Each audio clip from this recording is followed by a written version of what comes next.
Möhtərəm müsəlman qardaşlarım, Allah-u Teala'nın bizlərə bəxş etmiş olduğu ən üstün və ən dəyərli neymət iman neymətidir. Məhz bu neymət sayəsində biz mükəmməl bir dinin daşıyıcısı olduq. İslam dini ən son və ən mükəmməl bir dindir. Bu dinin içərisində heç bir pislik, xaricində isə heç bir mükəmməl gözəllik yoxdur. Bütün gözəlliklərin ən üstünü İslamdadır. Dinimizin 5 təməl şərtindən biri olan Allah'a və axirət gününə iman edən və imkanı olan şəxslərin yerinə yetirəcəyi həcc ziyarəti vardır. Və artıq yaxınlaşan zamanda dünyanın dörd bir tərəfindən müsəlmanlar qruplar halında Allahın yer üzündə ilk inşa edilmiş evi olan bütün müsəlmanların qibləsi sayılan Kəbə evini ziyarətə gələcəklər. Allahın evi olan Kəbəni ziyarət etmək titul qazanmaq üçün deyil. Mən həccə gedim, mənə başqaları hacı desin deyə gedilmir. Və ya digər insanların gözündə vizual bir əminaman şəxs kimi görsənim deyə gedilmir ora qardaşlarım. Biz bu həcc ziyarətində elə şeylərə şahid olduq ki, buradan ora getməsinə baxmayaraq Kəbə evini görə bilməyən insanlar gördük. Oteldən çölə çıxmayan insanların şahidi olduq. Həcc ziyarəti möhtəşəm bir ziyarətdir, qardaşlar. Arafatda vaqfəsi, Müzdəlifədə gecələnməsi, Minada qalınması, simvolik olaraq şeytanların daşlanmasından ta Kəbə ətrafındakı tavaf və Səfa Mərvə arasındakı səyə qədər. Bütün zəvvarların dilində əzbər olan Ləbbeyk Allahümmə Ləbbeyk duası dildən qəlbə girmədikcə səmimiyyət yoxdur, bərəkət yoxdur, bizə oradan heç bir fayda yoxdur, qardaşlar. Həcci sadəcə dini bir ritual kimi görüb, bunu da edim, üzərimdən məsuliyyət düşsün, orada gedim, hər kəs məni yaxşı tanıyıb, yaxşı qarşılasın niyyəti ilə edilmir, qardaşlar. Bu mümkün deyil, orada bərəkət olmayacaq. Oradan fayda yoxdur.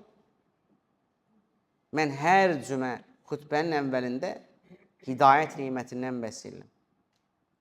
Bax, Quran-ı Kərimi açın, oxuyun. Nə qədər ayələrdə Allah-u Teala əksəriyyətin necə olduğunu bizə bəyan edir. Əksəriyyəti bilməzlər, əksəriyyət yolunu azar, əksəriyyəti dəlalət içindədir. Şükür etmək lazımdır ki, Allah bizə hidayət verir. Biz o əksəriyyət deyiləndən deyilik.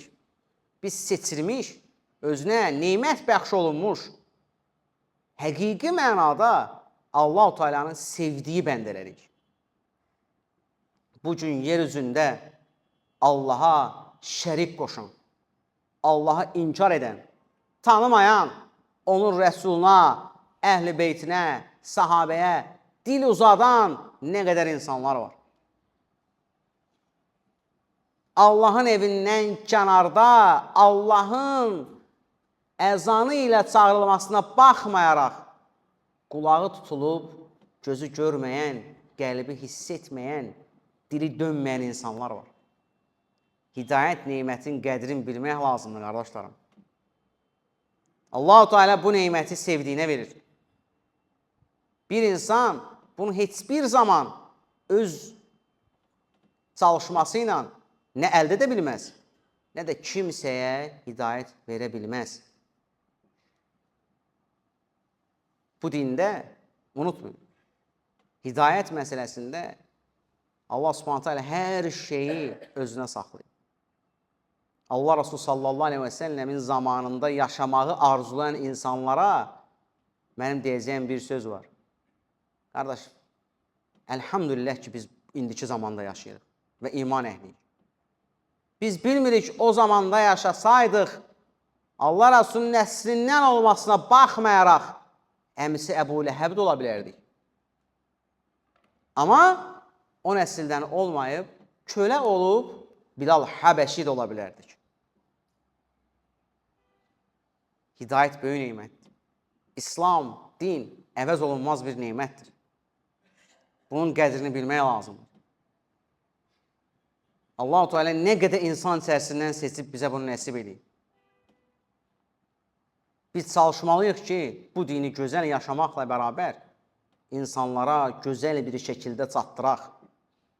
Dini İslamın adını yaraşmayan bir şəkildə orada-burada istifadə edənlərə layiqli bir cavab vermək ən gözəl şəkildə bu dini layiqli şəkildə yaşamaqdan başlayır. Çünki Rasulullah sallallahu aleyhi ve sellem 23 illik dəvətində dini İslamı yanında olanlara yaşantısı ilə daha çox yayıb. Həyatına tətbiq etməklə yayıb. Bizim örnəyimiz odur. Biz onun ümmətiyik.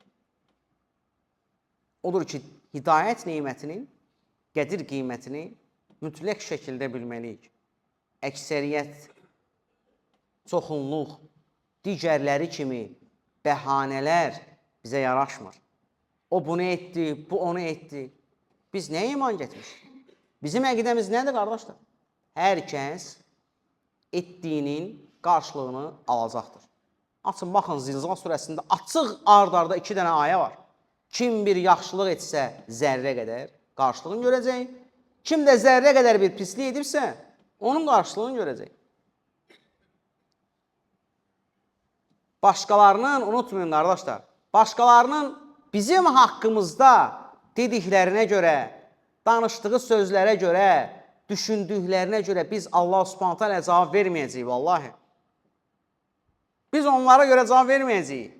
Biz nə danışdığımızın, başqaları haqqında nə düşündüyümüzün və nələr etdiyimizin hesabını verəcəyik Allah Subhanahu taala. Sözlərimizə və əməllərimizə görə hesaba çəkiləcəyik, qardaşlar. Sonda Rasulullah sallallahu aleyhi ve sellemin bizə həqiqi mənada möhtəşəm bir mirasından xatırlatmaq istəyirəm sizə. Allah Resulullah sallallahu öz sahabəsinə deyərdi ki, bir-birinizi sevmədikcə cənnətə girə bilmərsiniz. Sizə bir-birinizi sevmənin ən rahat yolunu deyim mi? Sahabe-i kiram deyir, bəli ya Rasulullah. Bir aranızda salamı yayın. Yəni birimizə salam verin. Salamın kəsilmək üzrə demirəm. Salamın müsəlmanlardan kəsildiyi bir zamandayıq. Salamı yayın, qardaşlar.